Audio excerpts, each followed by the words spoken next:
Cumprimento a igreja com a paz do Senhor, amém, irmãos? Poder sentar em nome de Jesus, glória a Deus. Louvado seja o nosso Senhor e Salvador. Santa Ceia do Senhor, né, irmãos? Como é bom poder ceiar.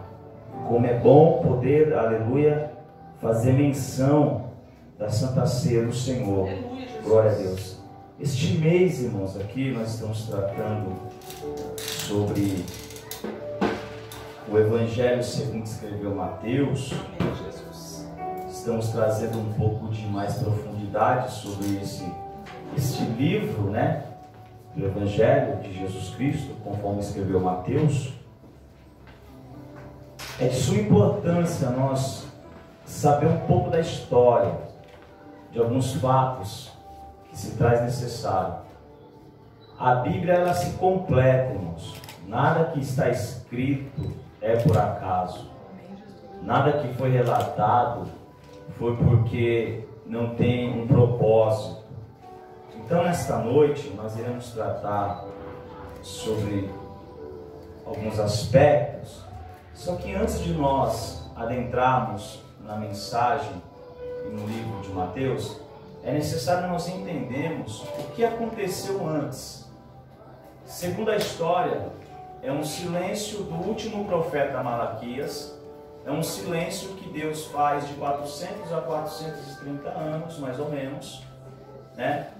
Um silêncio de Deus, até vir o Novo Testamento. Até vir Deus se pronunciar através dos Evangelhos. Mas o que aconteceu? O que antecipou, né? Antes do Evangelho de Jesus Cristo? O Antigo Testamento ele encerra-se 430 anos, né? Antes de Cristo, né? Antes de Cristo. E se encerra com o último profeta chamado Malaquias, né? Esse profeta ele está, por certo, da segunda geração daquele povo que foi para o cativeiro babilônico, que levou 70 anos, né? Que ficou, né, no cativeiro. O cativeiro, como nós sabemos, que foi o próprio Deus que permitiu como forma de correção para o povo, como forma de corrigir o povo. O mal dessa geração nossa que estamos vivendo é que não se preocupa em entender um pouco da história, porque Deus ele não quer nos perder. E por não querer nos perder, Deus muitas vezes ele permite que nós passamos por algumas dificuldades para que nós possamos retornar a Ele, para que nós possamos voltar a Ele. Então, irmãos, o cativeiro babilônico ele se dá em 586 anos, né? 586 anos, 70 anos o povo ficou aprisionado, então retornaram no ano 516. Só para nós termos uma ideia, uma menção, né? Naquela época antes de Cristo, né? Os anos ele iam de forma decrescente e não crescente. Por isso, né? O de 586 com 70 anos preso, menos 70 anos, vai dar 516 anos, eles retornaram para sua pátria, para sua terra natal. E quem estava no governo, irmãos, deste mundo era o Império Medo-Persa, que estava ali conquistando, né, cada vez mais. Só que este império, ele seria após alguns anos, após alguns dos seus passados anos, ele ia ser conquistado também pelo Império Grego-Macedônico, né? E com isso começa a operar Filipe de Macedônia, que tinha um sonho em realizar, em conquistar, né, impérios, né, e praticar cada vez mais, unificar o que as suas línguas por todas as nações. Para nós entendermos, seria mais ou menos assim, um país, ele agora reinar sobre o mundo, e a sua língua, a origem, ele querer estabelecer sobre todo o mundo. Era assim mais ou menos o sonho desse Filipe de Macedônia. Só que, segundo a história, ele não conseguiu realizar esse sonho, esse feito. E ele morre no ano de 334 sem cumprir o seu propósito e a sua vontade. E a Bíblia vem dizer que ele deixa um filho, né, um herdeiro, que assume, e esse nome desse seu filho é o Alexandre o Grande, né? Aluno de Aristóteles, o famoso pensador. Então Alexandre Grande era um homem muito intelectual, era um homem cheio de poder aquisitivo, de mente abrida, sabia muito o que fazer e como fazer, não é? Então ele assume, com 20 anos, ele assume e fica 13 anos no governo. E segundo a história, ele veio conquistar, irmã Isabel, aquilo que o seu pai não consegue. Alexandre Grande, então, um homem inteligente, intelectual, ele começa então a conquistar territórios, a espalhar a cultura grega, por todas as províncias. Aquilo que era o sonho do seu pai, agora ele começa a colocar em prática, ele começa a fazer, E segundo a história, vem dizer que Alexandre, ele é um homem muito cheio de poder, que ele chega a fundar Alexandria, que era a segunda maior cidade, que só perdia para o Império de Roma, só para a cidade de Roma. Então vê só o poderio deste homem. Alexandre o Grande, ele morre com 33 anos. Morre cedo, morre novo. Porém, pastora Maria, ele conquistou muita coisa. Com 33 anos, era um homem cheio de audácia, ia para frente, conquistar. Ia, aleluia, colocava, aleluia, os seus feitos em ações. E a história diz, irmã Yasmin, que Alexandre o Grande, ele não deixa nenhum herdeiro. Então quem iria dar sequência ao que ele conquistou, ao que ele conseguiu, irmão Dilson? E segundo a história, por ele não deixar nenhum herdeiro, os seus territórios foram repartidos por quatro generais. O primeiro general, que se chama Ptolomeu, ficou responsável por Egito e Palestina. É onde nós vamos fazer menção, onde o livro de Mateus está relatando sobre Egito e Palestina. O segundo general que assume é o Seleuco, que ele começa a dominar a Frígia, Síria, Mesopotâmia e Pérsia. O terceiro general se chama Cassandro, ele domina a Macedônia e Grécia. E por último, o general Licímaco, que ele domina a Trácia e Betina. Então, ou seja, aquilo que Alexandre o Grande conquistou, agora por ele não ter o herdeiro, é repartido por 4 generais. E com isso, irmãos, agora nós vamos falar sobre Egito e Palestina, que é onde está relatado o livro de Mateus. Um líder chamado Antíoco Epifânico, este ele vinha da religião grega, e ele estava na Palestina querendo trazer os seus cultos, as suas doutrinas, as suas linhas de pensamento para o povo de Jerusalém, para o povo territorial. Lembrando que ele não era daquela terra, mas porém, um general que conquistou Ptolomeu, traz essas pessoas e começam a dominar esse território. E agora, irmãos, esse líder chamado Antíoco Epifânio, ele profana o templo de Jerusalém, fazendo o quê? Sacrificando um suíno, sacrificando um porco dentro do templo. Isso gera uma grande guerra, uma grande batalha, que ela é conhecida pela guerra chamada dos Macabeus. Um homem chamado Judas de Macabeus, ele se revolta com essa situação, não é? Ele se revolta com esse ato de profanação, diante deste homem, que provoca essa revolta, e esse Judas, ele toma para si essa dor, junta com os seus irmãos e vão guerrear contra esse líder, e eles triunfam, e este Judas Macabeus, ele chega a virar um herói. Por quê? Porque ele conseguiu vencer, ele conseguiu superar, ele conseguiu dominar esse líder que estava profanando o templo de Jerusalém, que estava profanando a sua cidade. E agora no ano de 63, irmãos, praticamente, Pompeu Romano, ele domina essa região e estabelece um governo de Antipas, pai de Herodes o Grande. Pai de Herodes o Grande agora ele vem morrer, ele falece. E consequentemente agora, quem começa a reinar, quem começa a tomar conta agora dessa cidade, dessa nação, desse povo, dessa região, agora é o Herodes o Grande. Ele assume com a morte do seu pai. E nós bem sabemos que a história desse Herodes o Grande é um pouco terrível, né? Era um homem que era louco por nascença. A história vem dizer que este homem, da mesma forma que ele era louco, ele era muito inteligente.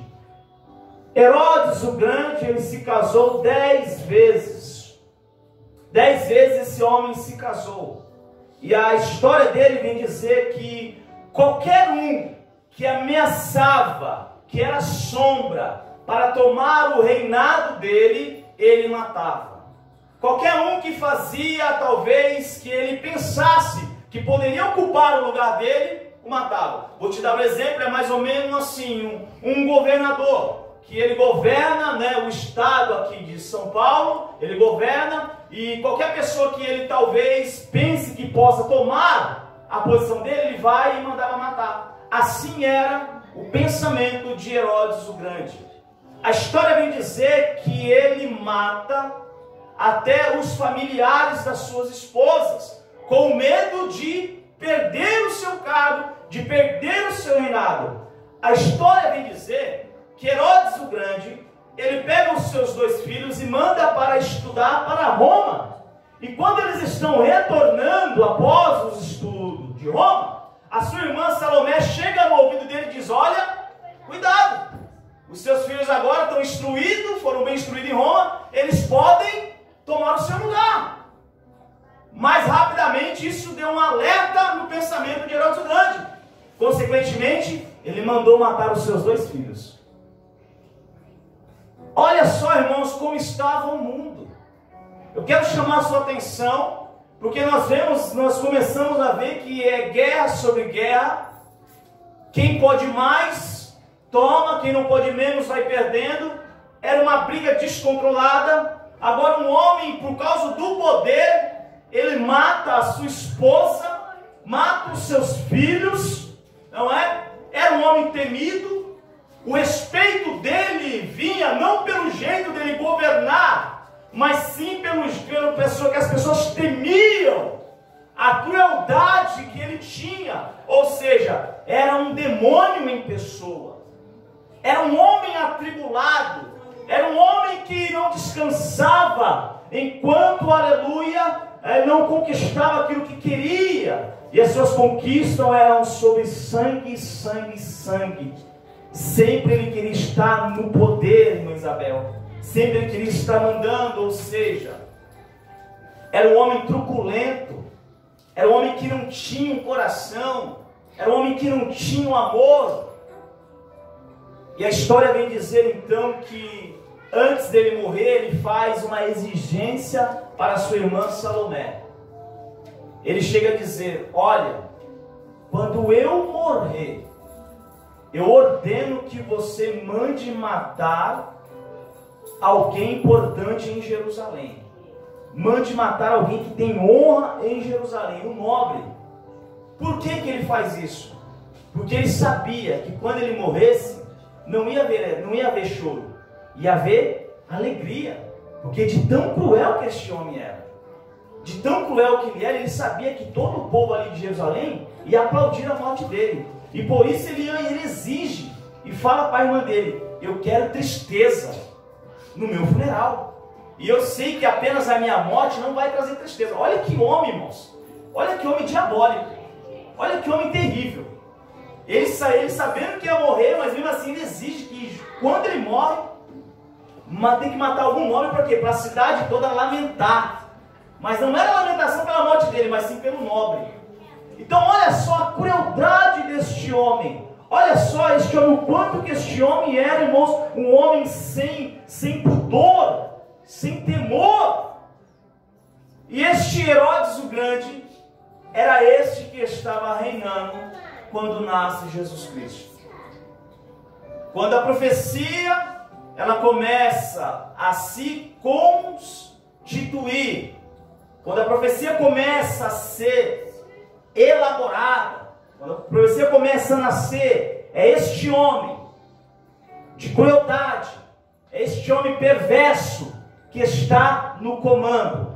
E nós sabemos que ali, em Mateus capítulo de número 2, no versículo 2 e 3, 13 e 16, Herodes, agora sabendo da profecia, que haveria de nascer um menino, que este menino agora seria rei dos judeus. E como ele se constituiu rei dos judeus, agora ele vê o seu cargo em risco, irmã Dilson.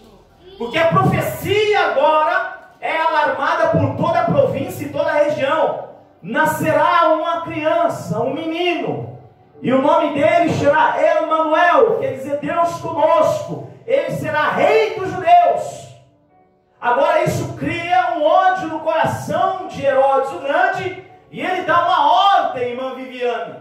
Ele dá uma ordem, irmãos, dizendo: olha, eu quero que mate todas as crianças de 2 anos abaixo. Era uma ordem vindo dele. Por quê? Porque se o menino vai nascer, toda criança de 2 anos vai morrer, porque este tal rei não vai reinar no meu lugar. Este era o pensamento deste homem. Este era o jeito de ele, irmãos, prender, de ele não perder o seu cargo, de não perder o seu reinado. E não está muito longe do que vivemos. Vemos por aí o que as pessoas fazem para não perder o cargo, para não perder o comando. Só que existe um Deus que está acima de tudo e acima de todos. A Bíblia vem dizer que quando Herodes coloca no seu coração e dá uma ordem para matar todas as crianças, no mesmo segundo, no mesmo milésimo de momento, Deus envia um anjo a José dizendo: José, toma agora a criança e desce para o Egito.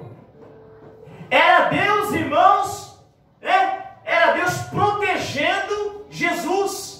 Era Deus protegendo, aleluia, ali, aleluia, Jesus Cristo, para que Herodes não matasse. Talvez nós podemos perguntar, aleluia, e dizer: mas espera aí, não era mais fácil Deus fulminar Herodes do que fazer José e sua família descer para o Egito para proteger Jesus?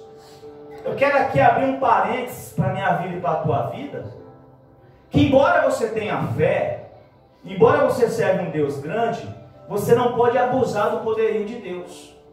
Embora nós servimos um Deus poderoso, eu não posso deixar o meu carro todo aberto e dizer: Deus vai guardar.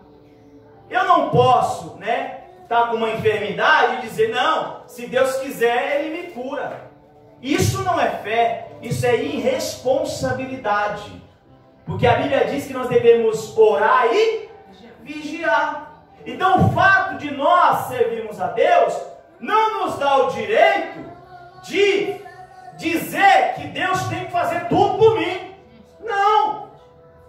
Nós servimos a Deus, mas se nós não irmos trabalhar, não tem alimento, não cai alimento do céu. Nós servimos a Deus, mas se você vai viajar, você tem que trancar a tua casa, porque isso é o que? Vigiar. Então da mesma forma, Deus dá uma ordem: olha, não fica aí não. O homem está com o coração duro, ele mandou matar as crianças, vou dar uma porta de escape. Desce para o Egito. Vai para o Egito e deixa que eu vou tratar com ele aqui. Porque Deus, irmãos, não precisa mostrar a sua soberania para ninguém. Porque Deus não precisa se mostrar, porque Ele é o próprio Deus, Ele é o poder em pessoa. Deus não precisa, irmãos, como eu falo, Deus não precisa trocar trombeta.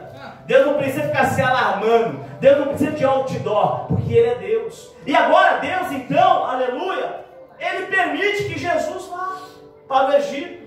E Jesus indo lá para o Egito, nós sabemos que Herodes ele vem a falecer, E aí Jesus se retorna. Jesus retorna para, aleluia, para a sua terra natal. Então nós vemos, irmãos, que antes de se escrever o livro de Mateus, aconteceu muita coisa. Muita coisa aconteceu, não é? E qual que era o fundamento? Qual que era, irmãos, o plano de Mateus? Não é nem de Mateus, o plano de Deus, não é? Não é o evangelho de Mateus, é o evangelho segundo escreveu Mateus, O Evangelho é de Jesus Cristo.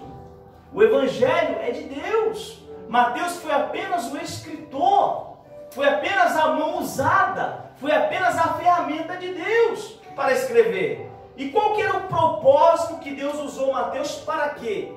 Para anunciar Jesus como rei. Por quê? Um rei, irmãos, ele tem que ter uma balança com duas medidas. Herodes não podia se titular rei, porque ele pensava nele próprio. E quem ele reinava, ele não pensava em quem reinava. E agora Mateus, ele está com a obrigação, ele está com a dedicação de apresentar Jesus como rei para aquela nação. Um rei justo, um rei fiel, um rei de paz, um rei de amor, um rei de esperança. Porque o povo estava vivendo momentos de crueldade.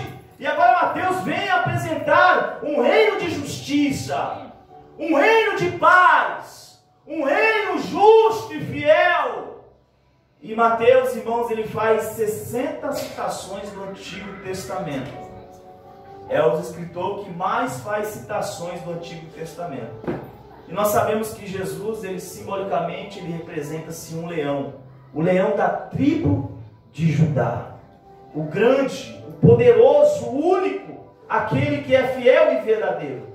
Nós sabemos, irmãos, que são 4 evangelhos, escritos, São 4 evangelhos, e os evangelhos chamados de sinóticos, que significa nós olhamos da mesma visão, ou seja, os 4 evangelistas, eles escrevem do mesmo assunto, muitas vezes, só com perspectivas diferentes, não é? Mas se tratam do mesmo relato, dos mesmos milagres, das mesmas coisas ocorridas.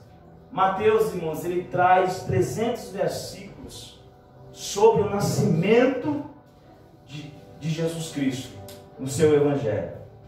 E nós devemos entender algo, irmãos, que é preciso nós termos uma visão muito ampla dos Evangelhos de Jesus Cristo. Porque há quem diga que o Antigo Testamento para nada serve. Mas se não tivesse o Antigo, jamais poderia ter o Novo. Coloque-se o nome de Antigo e de Novo, mas poderia, a forma mais correta de chamar, era de 1 e 2. Não de Antigo. Porque algumas citações do Antigo Testamento ainda ela é viva e ainda serve para mim e para você. Então não é antigo. Mas enfim, se dá essa repartição de compreendimento para nós. E nós sabemos, irmãos, que Mateus, segundo alguns estudiosos, foi aquele que escreveu. Mateus, ele trabalhava na alfândega, seu nome era Levi, e Jesus o chama, não é aquele que praticamente roubava. Ele era forçado a roubar na alfândega, ou seja, era 3 para ele e 1 para você. Era 5 para ele e 1 para você. Ele era posicionado a fazer isso. E repare que agora Jesus chama ele para si, chama ele para andar com Jesus. Por que Jesus faz isso, irmãos? A diferença, não tem muita diferença de Levi para a minha vida, ou de Mateus para a tua vida.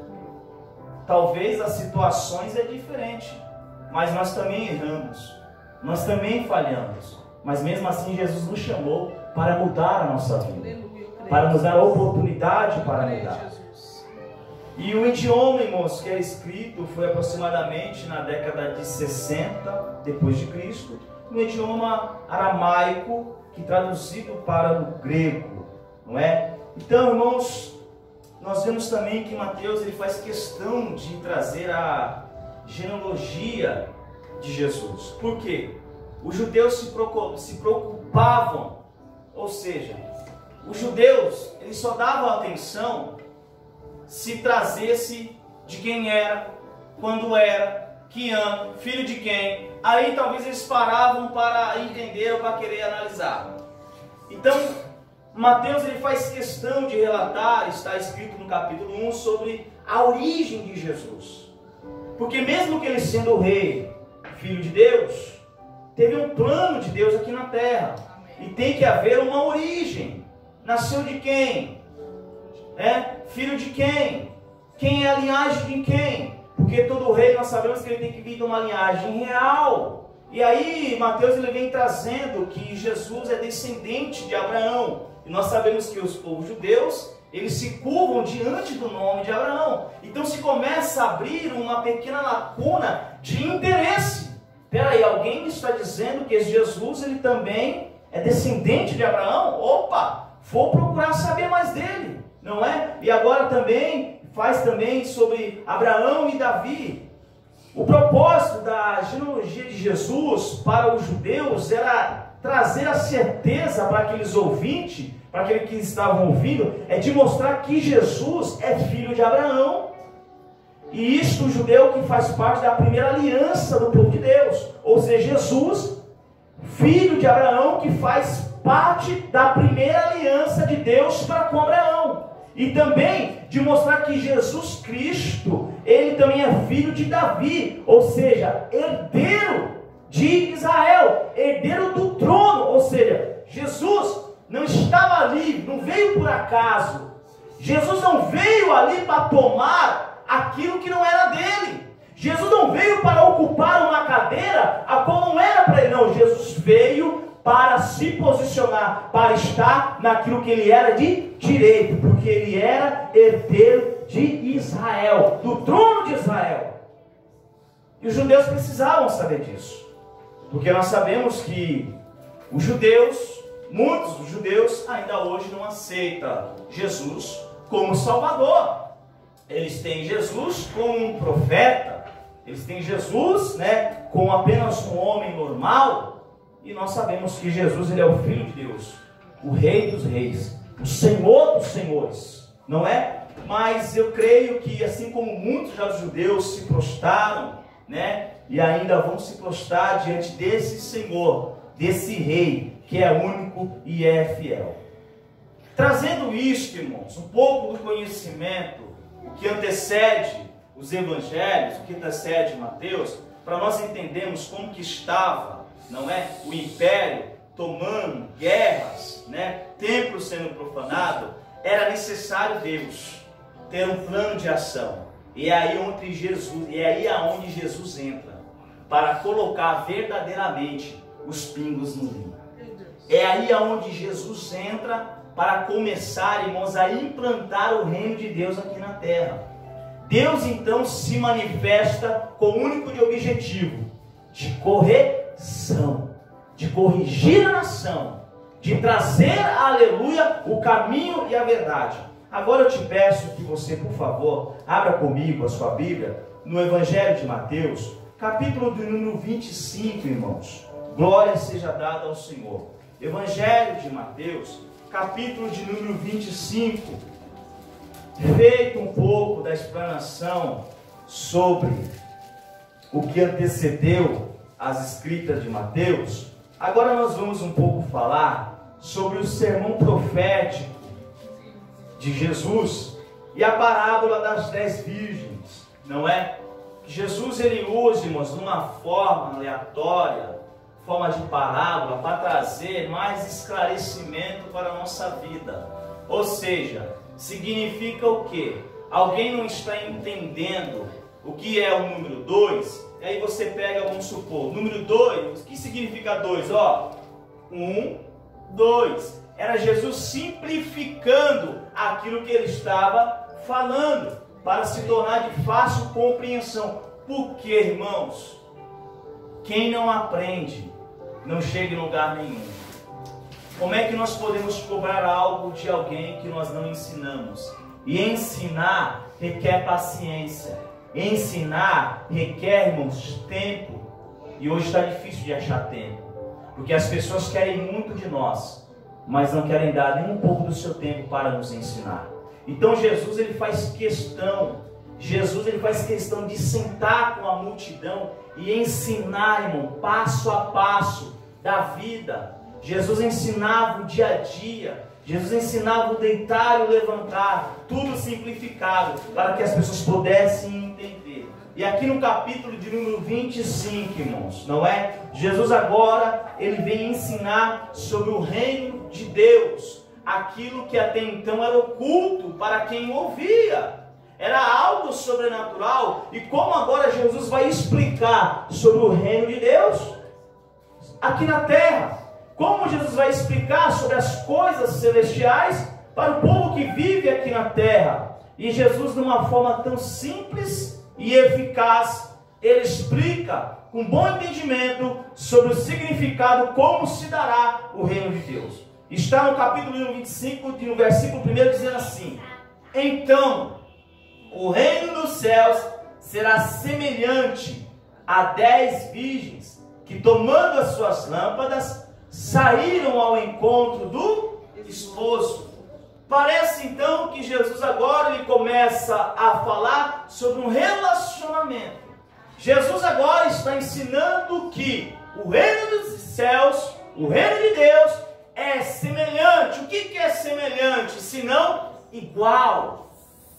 Do mesmo jeito, vai se dar, é assim. A semelhança é igual, não é algo diferente. E agora Jesus, ele pega, aleluia, 10 virgens, né? Simbolicamente, né? Que diz, tomando as suas lâmpadas, saíram ao encontro do esposo, ou seja, esposo, mulher. Mulher e esposo, dá-nos a entender algo sobre casamento. Jesus, então, ele está falando sobre um encontro para se findar num casamento, né? Num relacionamento. E agora Jesus, ele vem dizer que essas 10 virgens, não é? Levam as lâmpadas e saíram ao encontro. Não foram uma para a esquerda, não foram 5 para a esquerda e não foram 5 para a direita. As 10 foram com o mesmo propósito, no mesmo endereço, para o mesmo noivo. Mas será que as 10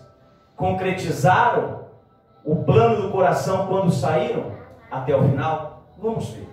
No versículo de número 2, a Bíblia diz assim: 5 delas eram prudentes e 5 loucas. Olha, não é difícil de entender aqui o que Jesus está falando. 5 prudentes. Quando se fala prudente, o que é prudência? O que é ser prudente? Ter cuidado, saber o que está fazendo.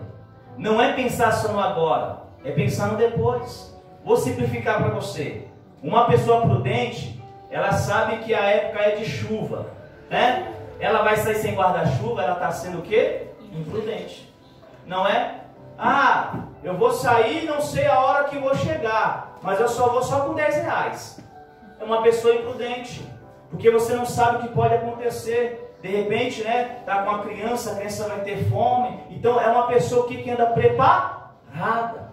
Uma pessoa prudente, ela não pensa só no agora, ela pensa no depois, no após. Uma pessoa prudente, ela está sempre pensando 1 passo, 2 passos lá na frente. Ela está tendo cuidado, não é? É a mesma coisa, irmãos, olha, vai chover, né? Vai chover. Segundo a meteorologia, diz que o negócio vai ser feio. Eu não vou sair de casa. Estou sendo o quê? Prudente. Estou me guardando, não é? Estou me guardando, a não ser que, né, que é algo muito, né, surreal, você tem que ir. Mas então a palavra prudente significa o quê? Tomar cuidado, ter zelo, cuidar, se preparar. E as loucos, o que significa louco? Talvez você conhece, né, alguém louco, né, perto de você, né, na sua parentela, né, que Deus guarde que você não seja louco, né, que nós não sejamos loucos. Mas nós vemos que o louco não tem menção de nada.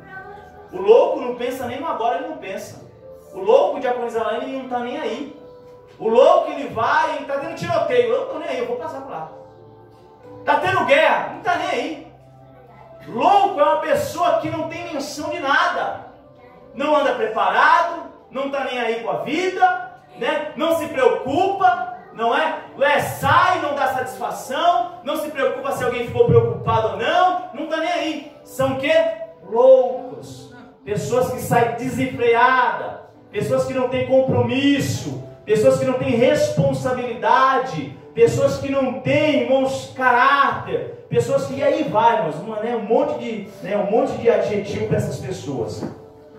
No versículo de número 4, diz assim: mas as prudentes levaram azeite em suas vasilhas com suas lâmpadas, e tardando o esposo, tosquenejaram todas e adormeceram. Mas na meia-noite ouviu-se um clamor, aí vem o esposo, sai ao encontro. Então todas aquelas virgens se levantaram e prepararam as suas lâmpadas. E as loucas disseram para as prudentes: dai-nos do vosso azeite, porque as nossas lâmpadas se apagaram.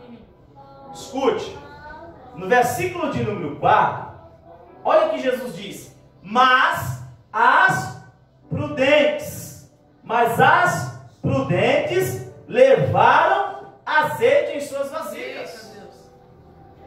Jesus, ele faz citações das prudentes.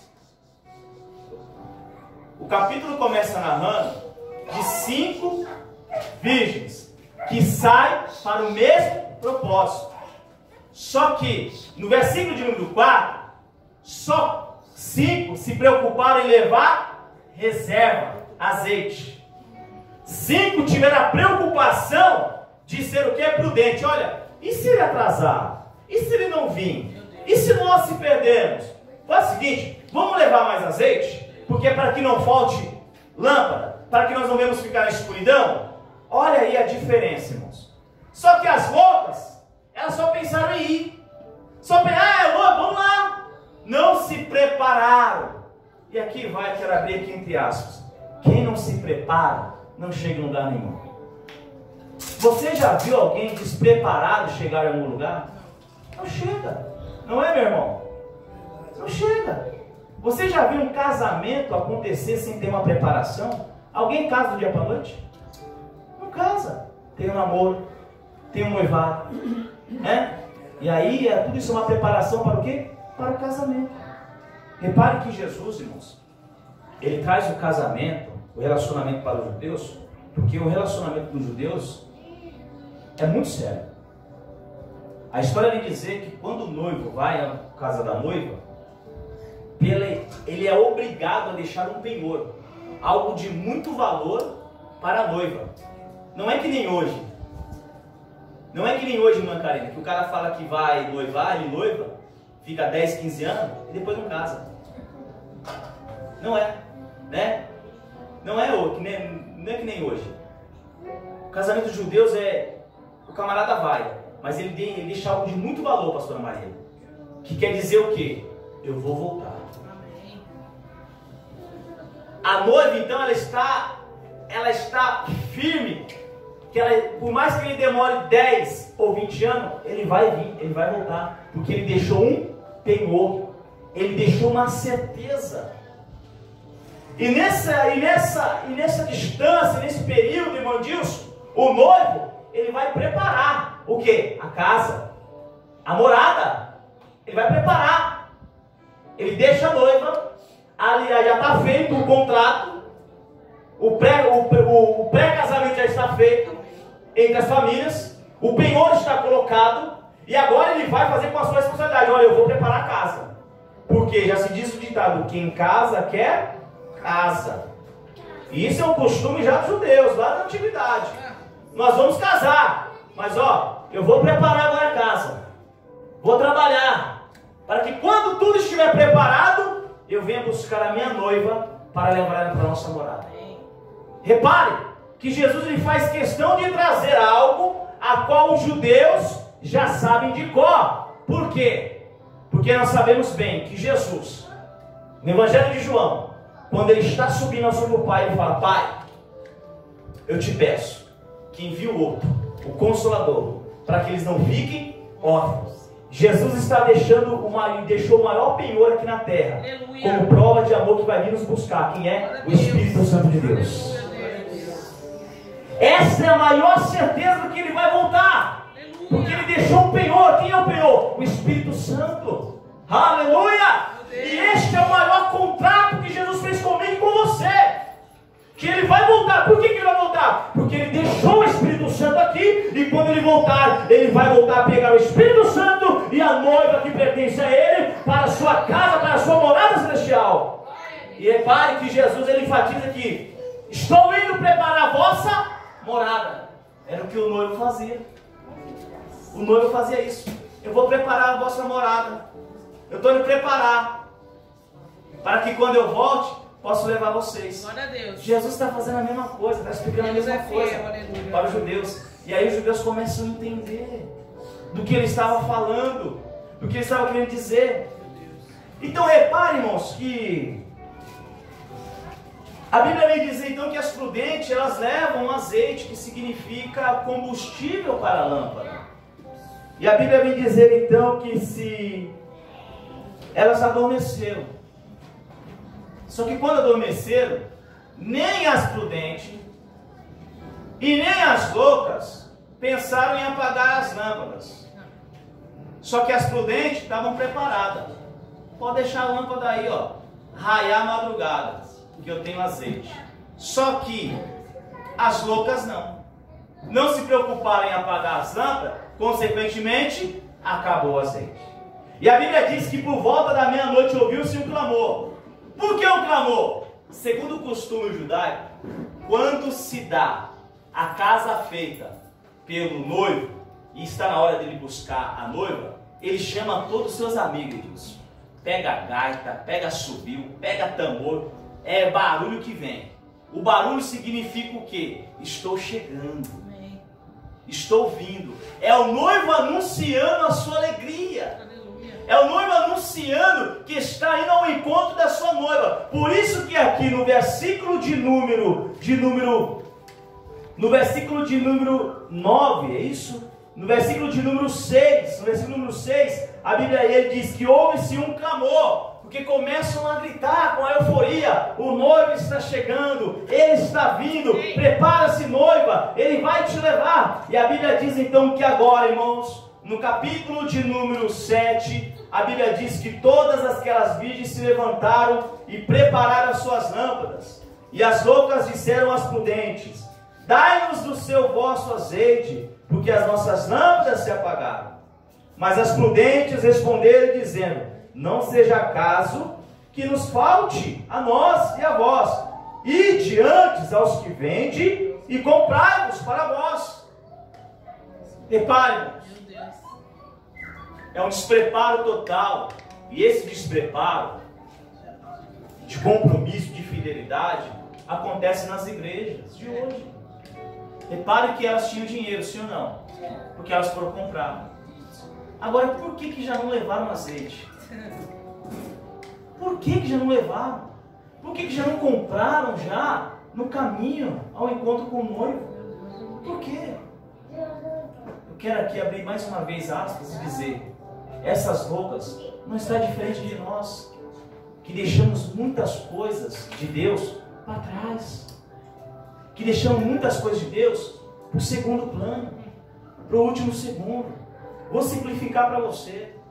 Quantos de nós não se preocupamos com a casa de Deus, não se preocupamos com a nossa vida espiritual? E aí, no último milésimo de segundo, vou aqui me usar como exemplo.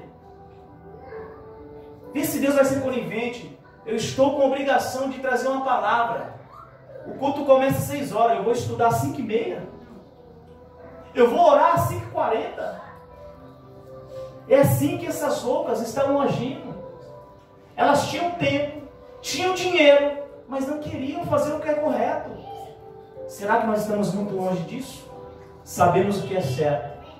Podemos fazer o que é certo, mas não praticamos. Não fazemos, e depois queremos encontrar com o noivo. Cuidado à igreja, cuidado a irmãos, cuidado a irmãs, que Deus é conhecedor de tudo e de todos. E a Bíblia diz então que as loucas saíram para comprar. E no versículo de número 10, tendo elas ido comprar, chegou o esposo, e as que estavam preparadas, entraram com ele as bodas e a porta se fechou. Escute. Estar preparado significa o quê?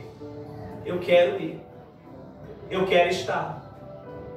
Jesus aqui, irmãos, é uma parábola, é um exemplo que Jesus está dando. Ele está dizendo o quê? Que quem quer ir para o céu não tem que se preparar, tem que estar preparado. Quem quer ir para o céu, não adianta não falar assim, olha, em 2021 eu vou ser mais crente. Não, em 2021 eu vou ser mais fiel. Não! A hora é agora! Porque a Bíblia me dizer que nem o Filho do Homem sabe quando virá. Como aquelas mulheres, as virgens, elas não sabiam a hora, mas as prudentes estavam preparadas. E agora eu pergunto, igreja, a igreja está preparada para o encontro de Cristo? Você está preparado?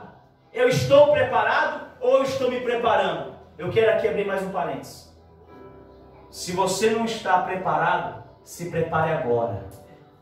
Não deixe para se preparar amanhã, porque amanhã pode ser tarde demais. Amanhã pode ser tarde demais. Nós vemos muitas pessoas brincando. Muitas pessoas, irmãos, fazendo pouco caso de que diz respeito à obra de Deus. Cuidado. O céu é verdadeiro, como o inferno também é verdadeiro. As loucas não estavam preparadas, por isso não entraram pela porta, não passaram com o noivo. E a Bíblia diz que no versículo de número 11, depois chegaram também as outras virgens, dizendo, Senhor, Senhor, abre-nos. Por quê, irmã Isabel? Quando eu não estou preparado, quando eu não estou querendo cumprir o que Jesus quer, eu vou perder a oportunidade, pastora Maria. As prudentes, elas estavam ligadas. Não sei que hora que ele vai vir, não sei o dia, mas eu estou preparado. Assim tem que ser a minha vida e a tua vida. Nós não sabemos se Jesus vai vir daqui a pouco, oxalá que viesse. Não sei se ele vai vir no ano decorrente ou após esse ano, mas uma coisa eu tenho que ter certeza: eu não sei a hora que ele vai vir, eu não sei o ano que ele vai vir, mas quando ele vier, eu estou preparado para o encontro dele. Nós temos que estar preparados para o encontro de Cristo. Nós temos que estar preparados. Não há tempo mais para brincar, não há tempo mais para se preparar. É estar preparado, é largar aquilo que não é de Deus, é lançar fora e se prender, e se ficar, e se amarrar com aquilo que é de Deus, se queremos ir para o céu, se queremos ir ter com Jesus. E a Bíblia diz então que após as loucas chegarem, elas compraram azeite, mas perderam o noivo. É aqui, irmãos, que nós devemos pensar um pouco também. A Bíblia vem dizer: o que adianta o homem ganhar o mundo todo e perder a sua alma? As 5 loucas, elas foram atrás do azeite, mas perderam a salvação. Conseguiram o azeite, mas perderam a salvação. Ou seja, não deram ênfase, não deram a importância que deveriam dar. E agora elas se encontram agora batendo na porta. E olha só o que Jesus diz para elas, no versículo de número 12. E ele respondendo disse: em verdade vos digo que não vos conheço. Que não vos conheço. Por que que Jesus ele fez esse relato? Por que que ele não conhece? Porque, irmãos, Jesus conhece quem tem interesse. Quem é desinteressado não tem como ele conhecer. Não tem. As loucas eram desinteressadas. E agora elas perderam a entrada. E agora elas estão batendo desesperadas na porta. E aí Jesus fala assim: não, eu não conheço vocês. Porque vocês viveram a vida toda despreocupados no que tange o reino dos céus. Vocês viveram a vida toda fazendo o que vocês queriam. Agora que chegou a hora, vocês querem entrar? Jesus estava falando mais ou menos assim: vocês não têm direito de entrar. Vocês não têm direito de estar. Porque vocês levaram a vida toda despreocupada. A vida toda fazendo o que vocês queriam. Irmãos, é assim na minha vida e na tua vida. Jesus está dando uma oportunidade para mim e para você mudar. Para nós mudarmos. E aí algumas pessoas falam assim: não, eu ainda vou curtir mais um pouco. Sabe de uma coisa? É carnaval, eu vou tirar umas férias da igreja. Eu vou lá pular, eu vou lá rodopiar. Só que cuidado, que não vai voltar. O mês de férias, não tem problema não. Eu vou tirar um mês de férias da empresa, vou aproveitar, vou tirar um mês da igreja também. Vou curtir a vida. Cuidado, que no grande dia, toda língua confessará que Jesus Cristo é o Senhor, e todo joelho se dobrará. E aí não adianta falar para Jesus: mas no teu nome, Jesus, eu profetizei. No teu nome, Jesus, eu curei. Eu estava no culto. Mas Jesus vai dizer: apartai de mim, vos maldito, que eu não vos conheço. É o que aconteceu com essas loucas. Elas tiveram a vida toda para se preparar, mas não se preocuparam. Talvez você que me assiste conhece alguém que está assim. Talvez que nós estamos aqui conhecemos alguém. E eu peço a Deus que nenhum de nós estemos nesse estado de calamidade, de ser Lucas. Se você esquecer do reino, o reino esquecerá de você. É muito sério isso. O fato de Jesus Cristo ter morrido na cruz por mim e por você, o que vai garantir a minha salvação e a tua salvação é a sua caminhada, é a minha caminhada. A cruz, a morte, tem validade quando eu também morro junto com ela. Se eu não morrer com Jesus, irmão, jamais ressuscitarei com Ele. Entenda isso. É necessário nós entendermos algo. Que não basta só Jesus morrer na cruz, eu tenho que morrer também. O Ederson, o velho, tem que morrer, para que nasça um novo Ederson com Cristo, que herdará o reino de Deus, que estará com Cristo. Mas muitas das vezes o que? Jesus morreu, mas eu não vou morrer não. Eu vou continuar fazendo as mesmas coisas, as mesmas atitudes. Não entra no céu. Então reparem que Jesus, ele simplifica para os judeus. A mensagem de Mateus era uma mensagem de amor, trazendo para os judeus: é necessário ter compromisso e fidelidade. E é a mensagem para nós também nessa noite. Para nós buscarmos em ter mais fidelidade, mais compromisso com a obra de Deus, com Jesus Cristo. Porque nós não sabemos a hora que Ele vem. Não sabemos o momento que Ele vem. A Bíblia vem dizer que se dará como se fosse um ladrão. O ladrão, ele liga para você: sai da sua casa que eu estou indo roubar. O ladrão coloca no peito: estou indo roubar a sua casa. Não. Ele vem de supetão. Assim se dará a volta de Jesus. E aí não adianta falar assim: Jesus, espera aí, Jesus, eu vou me preparar. Não há tempo. Não há tempo.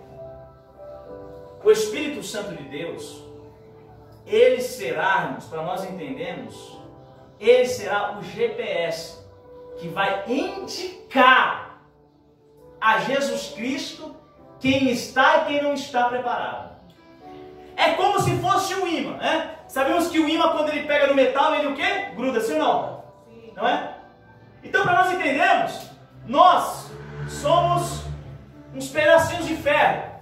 E Jesus Cristo, ele é como um ímã. E quem tem o Espírito Santo, o ímã puxará. Agora, quem não tem o Espírito Santo, não adianta. Você pode até querer ir, mas não vai. Eu posso até querer ir, mas não vou. Porque o maior penhor que Jesus vai identificar é o Espírito Santo de Deus na nossa vida.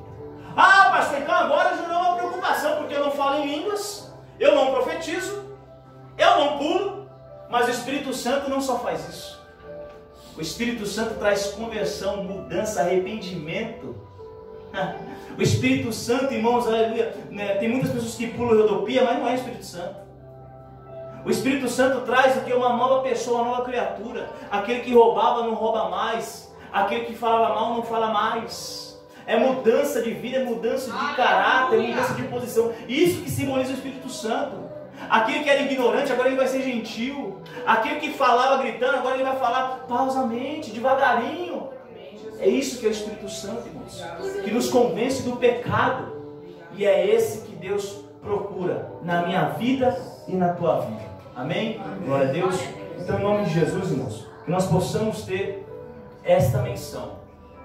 Que nós precisamos nos preparados. Estar preparados para a volta do nosso Rei, o Rei dos Reis, que é o reino justo, o reino fiel e o reino verdadeiro. Então que nessa noite nós possamos entender que tudo que Jesus quer é que nós entendemos que existe um lugar preparado, a morada celestial, para mim e para a tua vida, e que depende de nós, não depende dele, irmãos. Não adianta jogar a responsabilidade para Deus. Se Deus quiser, eu vou para o céu. A vontade dele é que todos sejam salvos. Agora a pergunta é: você está querendo ser salvo? Eu estou querendo ser salvo? Porque quem quer ser salvo se prepara, mano. Segue os requisitos, segue a ordenança de Cristo. Então não andamos, irmãos, conforme as nossas consciências da carne, mas andamos como a palavra de Deus nos orienta. E assim nós entraremos para o reino dos céus. Amém?